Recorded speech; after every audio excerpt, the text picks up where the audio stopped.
여러분 안녕하세요. 노인요양 365TV입니다. 오늘 다룰 내용은 숨어있는 장기요양 업무 자료 및 정보를 얻는 방법입니다. 어떤 이야기일까요? 저는 노인 요양 사업을 실무적으로 접했던 것은 2015년도지만 그 전에 이론적이라고 표현해야 될까요? 2008년도 7월 달부터 제도가 시행이 되지 않습니까? 그 전에 요양보호사 교육원에서 교육을 담당하고 있었습니다. 그러니까 노인 장기 요양보험에 대해서는 웬만큼 잘 알고 있었죠. 그렇지만 그때는 제가 좀 용기가 없어가지고 실무를 못했습니다. 그러니까 제가 센터든 요양원이든 설립을 했으면 참 좋았겠는데 안 하고 있다가 딴 일 하다가 2015년도부터 실무를 맡게 됐는데, 그때 제가 참 답답하고 힘들었던 게 뭐냐면, 저도 나름대로 이 제도에 대해서 잘 알고 있다고 자부를 했었고, 그런데 막상 일을 하려다 보니까 너무 어려운 거예요. 그리고 주변에 물어보려고 해도 물어볼 사람이 없었어요.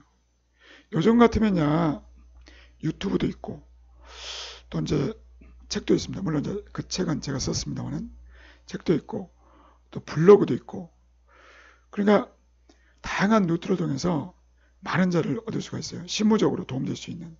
근데 그 당시에는 정말 없었어요. 네이버 카페라든가 블로그가 좀 있긴 있지만, 유튜브가 그때도 있기는 있었지만 이쪽 계통, 그러니까 노인 요양 이와 관련된 유튜브 영상은 없었습니다.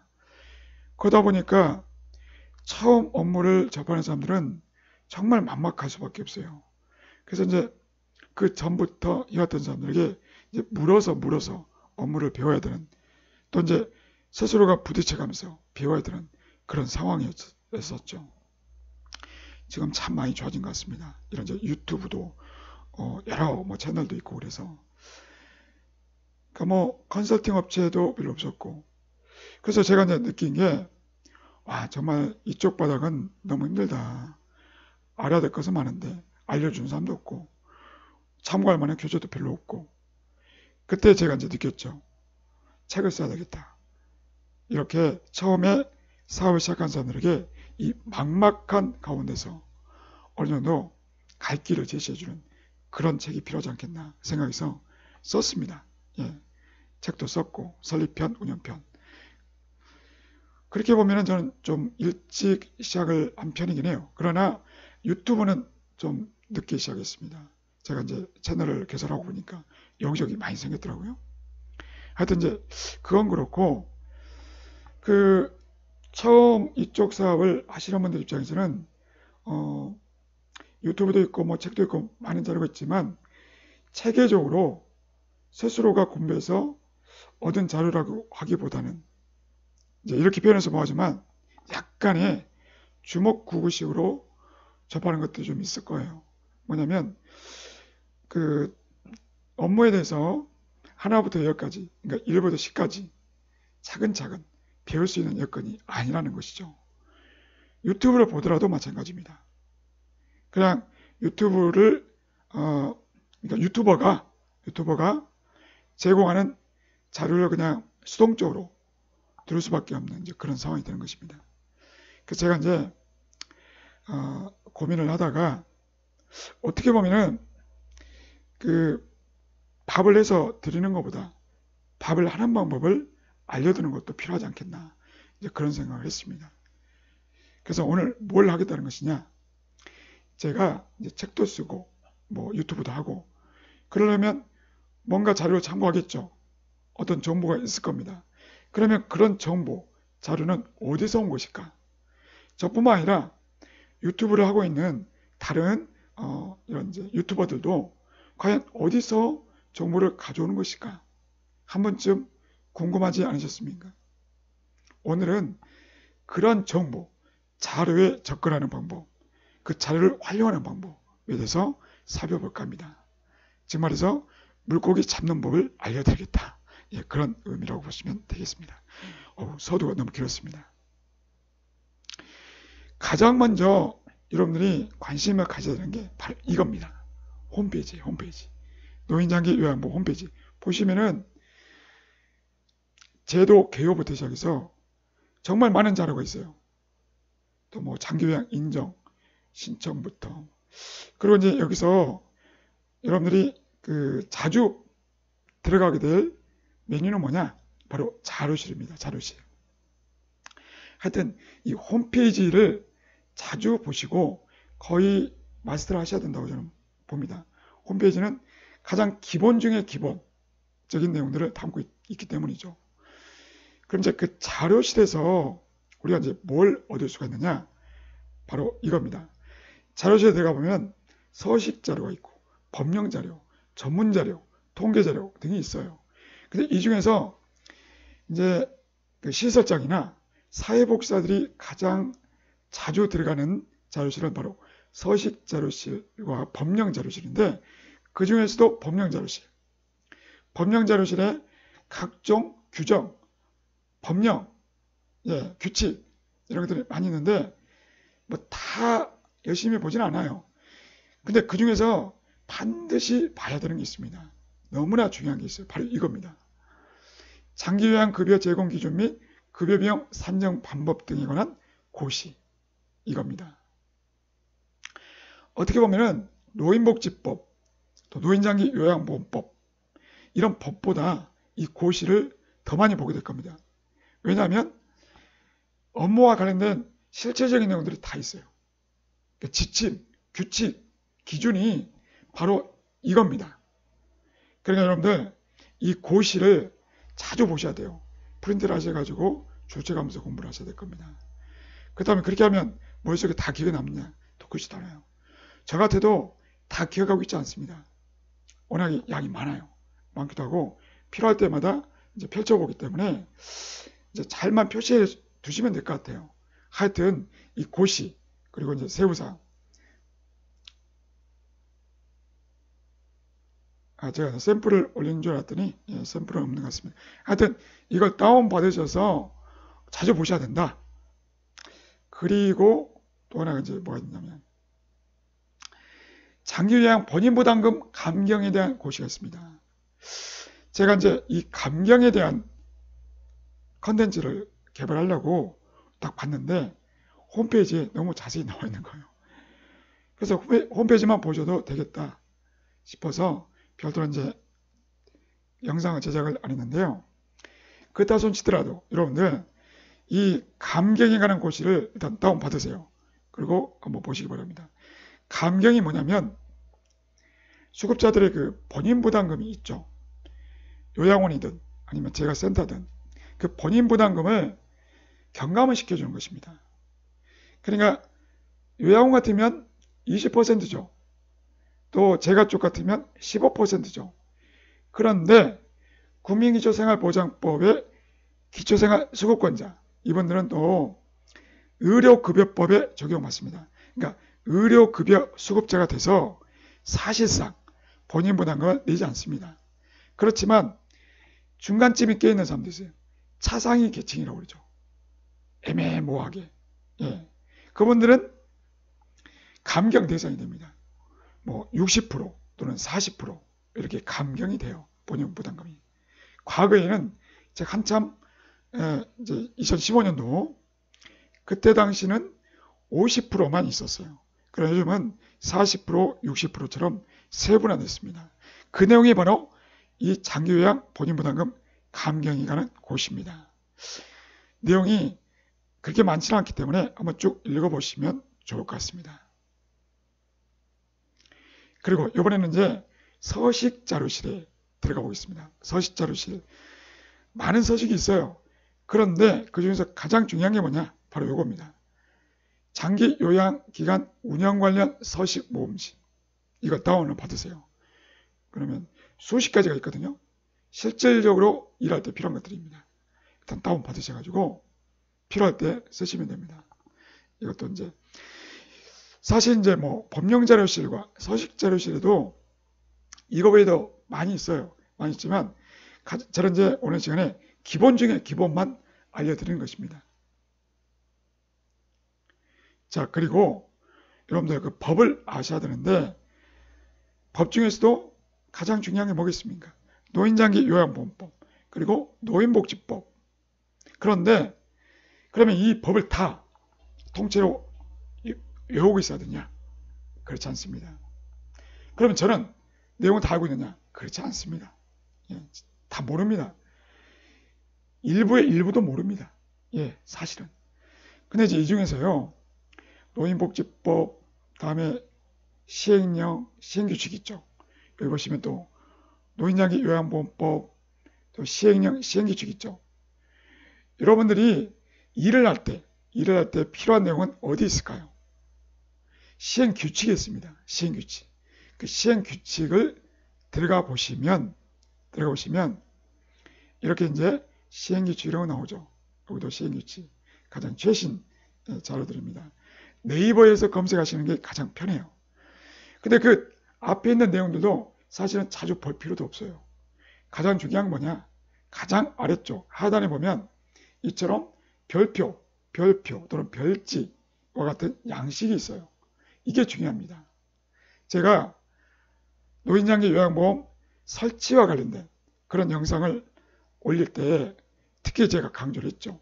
별표 4번 그리고 별표 9번 이 기준을 가지고서 설립하셔야 된다라고 정말 수차례 알려드렸습니다.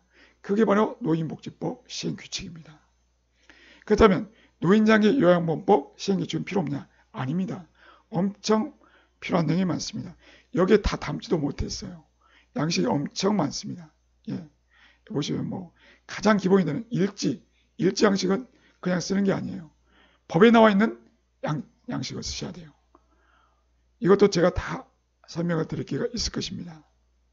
하여튼 시행규칙의 하단에 이런 양식들 중요하다라는 거 뭐 이미 알고 계신 분도 계실 거예요. 어떻게 보면 여기까지는 좀 식상하시다, 식상하다 이제 그런 느낌을 받을 수는 있습니다. 자, 그 다음에 또 중요한 게 있습니다. 여러분들 재무회계규칙이 또 있습니다. 재무회계규칙. 노인요양시설, 노인요양공동생활가정 같은 경우에는 사회복지법인 및 사회복지시설 재무회계규칙을 따르셔야 돼요. 그렇다면 다른 쪽, 제가 쪽은요. 장기요양기관 재무회계규칙을 또 따르셔야 됩니다. 그 내용은 어디 있느냐? 네이버에 보시면 이렇게 나와 있습니다. 네이버 보시면 이처럼 이건 이제 앞에 부분만 캡처를 해온 것입니다. 장기요양기관 재무회계규칙은 양이 많지는 않아요. 그런데 회계 쪽 업무를 맡고 있는 실설장이든지 아니면 사무원이든지 사무원이 없으면 사회복지사라든지 이것만큼은 정말 열심히 공부하셔야 됩니다. 아차하면 실수할 수 있기 때문이죠. 자, 그 다음에 자 여기서부터 이제 책자 또 매뉴얼 여기 대해서 설명드리겠습니다.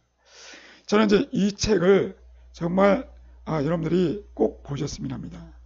사실 책이라고 이제 책으로 만들어 놓기는 했는데 시중에서 책을 구하기는 어렵고 다운을 받으시면 됩니다. 어떻게 합니까? 구글에 들어가셔가지고 장기 요양기관 업무 안내 딱 이렇게 검색하시면 이렇게 쭉 뜹니다. 이 중에서 그냥 들어가셔가지고 다운을 받을 수가 있어요. 그러니까 이제 이 책자는 뭐냐면 최초의 장기 요양 사업을 할 때 아주 기초적인 거, 기본 중에 기본들 나와 있습니다.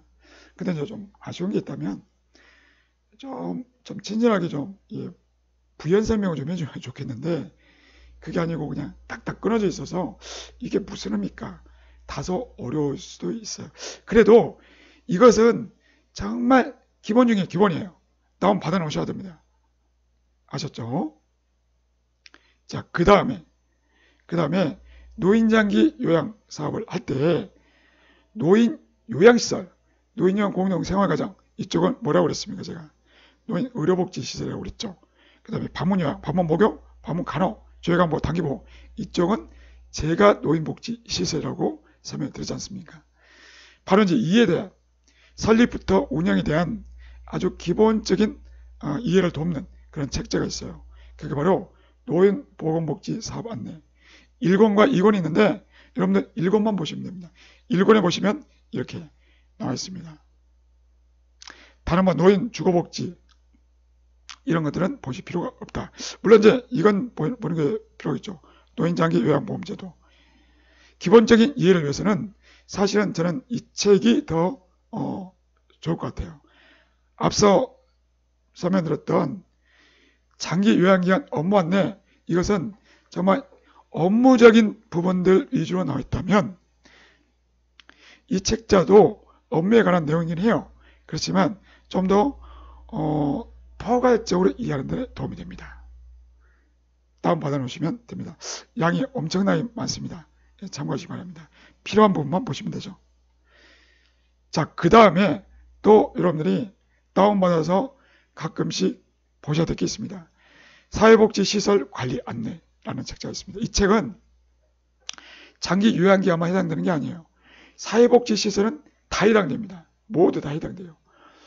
그 내용을 보면 뭐 여러 가지 있습니다만 우리 쪽 장기 요양과 관련해서 직접적으로 필요한 것들은 이런 것들이에요. 사회복지시설 업무 전산화, 사회복지시설 정보 시스템을 활용해야 된다라는 것을 말씀을 드렸을 겁니다. 그에 관한 기본적인 내용들이 나와 있고, 또 이제 안전관리에 관한 내용도 뭐 제가 이미 영상에 올려드렸지만 배상 책임보험이라든가, 또 앞으로 제가 또 컨텐츠를 만들어서 올려드릴 시설 안전점검, 안전관리 뭐 이런 내용들도 다 나와 있습니다.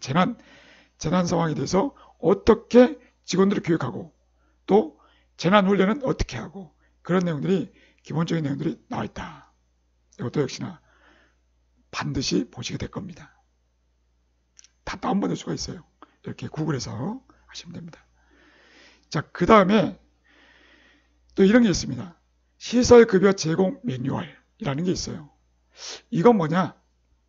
이건 또 총 세 권으로 되어 있습니다. 세 권으로 되어 있는데 이건 역시도 시중에서 구하는 게 아니고 다운을 받으시면 됩니다. 여기 이제 다운받는 방법이 나오고, 이게 좀 어렵다면 그냥 구글에서 다운받으셔도 돼요. 이 내용은 뭐냐면 여러분들 요양보호사들이 교육받는 그 교육 내용이 있죠. 또 그들의 그 수험 교재가 있을 겁니다. 어쩌면 그와 좀 유사하다 이렇게 볼 수가 있습니다. 실제로 급여를 제공하는 방법, 즉 말해서 어르신들에게 서비스를 제공하는 방법에 대해서 나왔습니다. 이처럼 뭐 신체활동 지원, 또 뭐 급식 지원 이런 내용들이 다 나와 있습니다. 그러니까 여러분들은 이제 관리자가 되시겠지만 요양보호사들이 일을 제대로 하고 있는지, 간호조무사들이 제대로 하고 있는지 이런 것들을 지도하려면 이런 것들도 보시고 아셔야 됩니다. 시설만 있느냐? 그렇지 않습니다. 재가 쪽도 있습니다. 재가급여 제공 매뉴얼도 있습니다. 방문 요양, 방문 목욕, 또 방문 간호, 저희가 뭐 다 따로따로 있다. 이건 역시도 구글에서 다운받을 수가 있습니다. 자, 그리고 회계 쪽과 관련돼서 사실 이쪽은 워낙 전문적인 영역이긴 해요. 그래서 이제 그 요양원 같으면 아마 사무원을 쓰고 있을 겁니다. 사무원이 그 유념해서 보셔야 될 부분이긴 한데, 만약에 사무원이 없다, 그럼 시설장이나 사회복지사가 해야 된다. 그러면 이런 책자를 다운받으셔서 공부를 하시는 게 좋습니다. 물론 회계 파트는 책만 갖고는 익숙하기가 어려워요. 별도의 교육을 받으셔야 될 겁니다. 인터넷 강의도 있고, 또 이제 뭐 오프라인 강의도 있고, 뭐 코로나 끝나면 이제 뭐 여기저기서 그런 강의 열렸다 그런 것들이 막 이제 백수로 올 겁니다. 저는 정말 도움을 많이 받았습니다. 이 책자가 아주 알기 쉽게 잘 나왔습니다. 역시나 구글에서 다운받으시면 됩니다. 자, 그리고 여러분들 그 평가라는 것을 들어보셨습니까? 사회복지 시설은요, 어떤 시설이든지 3년에 한 번씩 평가를 받게끔 되어 있습니다. 평가를 받아서 잘 받으면, 잘 나오면 인센티브를 받고, 못 나오면 나중에 여러분들 아시겠지만 지정제로 바뀌면서 나중에 탈락하는 수가 생깁니다. 그래서 평가를 잘 받으셔야 돼요. 그런 용도도 있지만 또 하나가 있습니다. 뭐냐면 이 평가는, 이것도 이제 구글에서 이제 다운받아 주시면 되는데, 매뉴얼 평가는 여기서 나와 있는 것처럼 어떻게 일을 해야 되는지 그 방법들이 나와 있어요. 지침이 나와 있습니다. 예를 들어서 화재, 지진 등 재난 상황에 대해서 훈련을 실시해야 되거든요. 어떻게 실시해야 되는지 보십시오. 재난 상황 대응 방법에 따라서 매뉴얼이 있고 또 수급자와 직원을 대상으로 대응 훈련을 반기별 1회 이상 실시한다. 반기별. 그러니까 6개월에 한 번씩. 그럼 실시하고 났으면 일자, 시간, 장소, 참가자, 내용, 사진 등을 첨부해서 보관해라. 이렇게 일을 한다는 거예요. 그러니까 이제 평가 매뉴얼을 보면은 어떻게 일을 해야 되는지를 알 수가 있다라는 것입니다. 그래서 별도로 출력을 하셔가지고 제본을 뜨세요. 그래서 수시로 보시기 바랍니다. 일할 때. 자, 이거는 이제 뭐냐면 가끔 여러분들 보건복지부에서 나오는 보도자료가 상당히 필요할 때가 있습니다. 기뉴할 때가 있어요. 비급여 항목이라고 아시죠?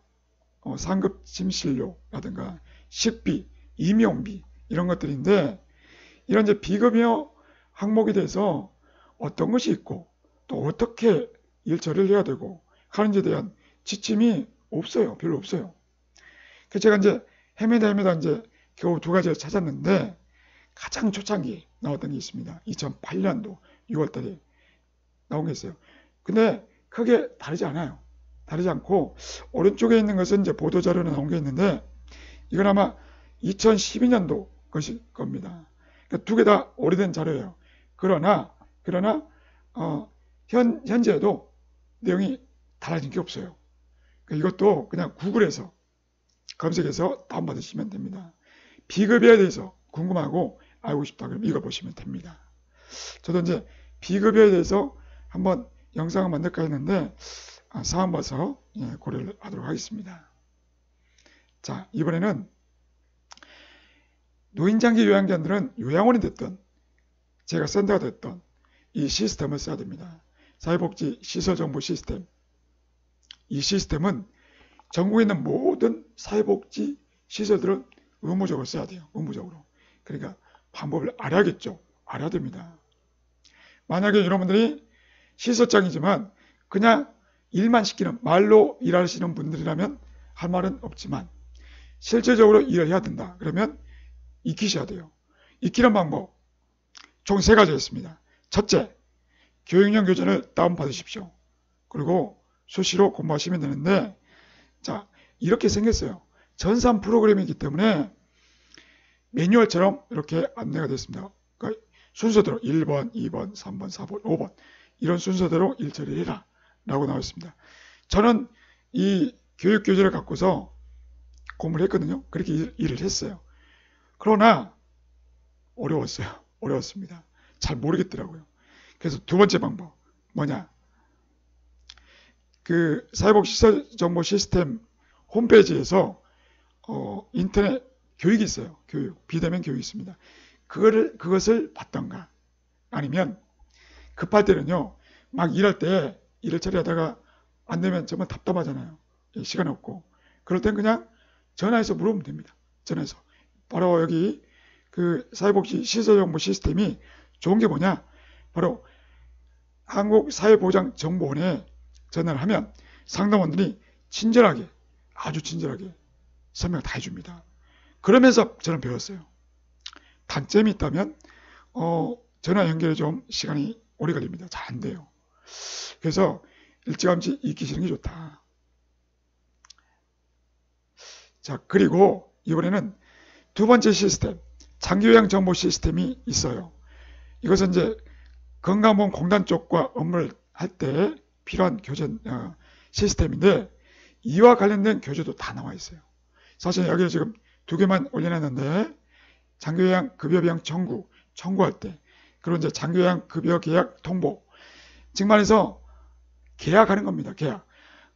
수급자와 계약한 내용을 전산에 옮기는 것이죠. 이런 것들은 다 매뉴얼이 있습니다. 이것도 다운받을 수가 있어요.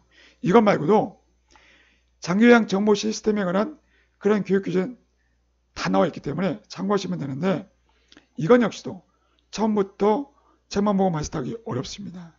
그러니까 수시로 전화해서 물어보고 익히셔야 될 것 같습니다. 이것을 차분하게 누가 가르쳐준 사람 없어요. 옆에 있는 다른 기관에 친분을 쌓아놨기 때문에 그분이 가르쳐준 절대 어렵습니다. 왜냐, 이것은 일하면서 배워야 되거든요. 예, 워낙 또 시간이 없어요. 그래서 여러분들 스스로가 적극적으로 배우려고 하는 노력이 필요하다. 자, 이번에는 급여 제공 계획서라는 게 있어요. 이건 이제 제가 별도로 영상을 제작할 건데요. 수급자 생겼죠? 재가 쪽이 됐건 요양원이 됐건 수급자 생겼으면 무조건 이 대상자, 이 수급자에게 향후 어떻게 서비스를 제공할 것인지 계획을 세워야 됩니다. 계획을 세워야 됩니다. 어떻게 세워야 되느냐? 이런 양식이에요. 복잡해 보이죠? 예? 그런데 이렇게 이제 쭉 방법이 나오긴 한데, 하여튼 이런 급여 제공 계획을 수립하기 위한 방법을 바로 이 매뉴얼이 알려줍니다. 그러니까 급여 제공 계획서의 이해 및 작성 방법을 다운받으셔서 공부하시면 됩니다. 자, 그리고 이제 기타 업무 매뉴얼. 이쪽에는 매뉴얼이 엄청나게 많습니다. 예, 여기 보시면요. 안전관리 쪽도 있고, 이쪽은 이제 화재 관련된 내용이죠. 그리고 감염병. 요즘은 또 이제 코로나 때문에 별도로 또 그 코로나 관련된 예방관리 매뉴얼도 있더라고요. 그 외에도 뭐 소방, 도 있고, 기타 등등 업무 매뉴얼이 엄청나게 많아요. 또 이제 식당 쪽, 식당과 관련된 위생 쪽, 그리고 이제 간호 영역, 그쪽 관련된 매뉴얼도 있고요. 또 이제 직원들 교육할 때 매뉴얼이 있어요. 직원 교육 매뉴얼. 또 이제 그 비치해야 될 매뉴얼이 있습니다. 하여튼 많습니다. 근데 그런 것들도 너무 막막하게 생각하지 마시고 이런 그 구글이나 네이버나 이런 인터넷을 잘 검색해 보시면 이런 자료들이 있다. 그동안에 이런 자료가 있는지도 모르시고 사업을 하셨거나 아니면 이제 사업을 시작하려고 하시는 분들 입장에서는 이런 매뉴얼들을 적극적으로 활용하시기 바랍니다. 그러면 한번 보면 다 이해가 되느냐? 또 그건 또 아니에요. 그러니까 이제 저처럼 좀 쉽게 풀어서 설명해주는 또 유튜버도 필요하고, 예, 또 교육 강사도 필요하고 그런 것 같습니다. 하여튼 같이 이루어질 필요가 있다. 사실 오늘 이제 이 영상을 보시고 아마 이런 생각이 드신 분도 계실 것 같아요. 도대체 공부해야 될 것들이 이렇게 많냐? 예? 봐야 될 자료가 이렇게 많냐? 나는 공부를 싫어하니까 그러면 이 사업을 못하겠네. 뭐 그렇게 생각할 수도 있을 것 같아요. 제가 의도하는 게 그거 아니거든요. 그건 아닌데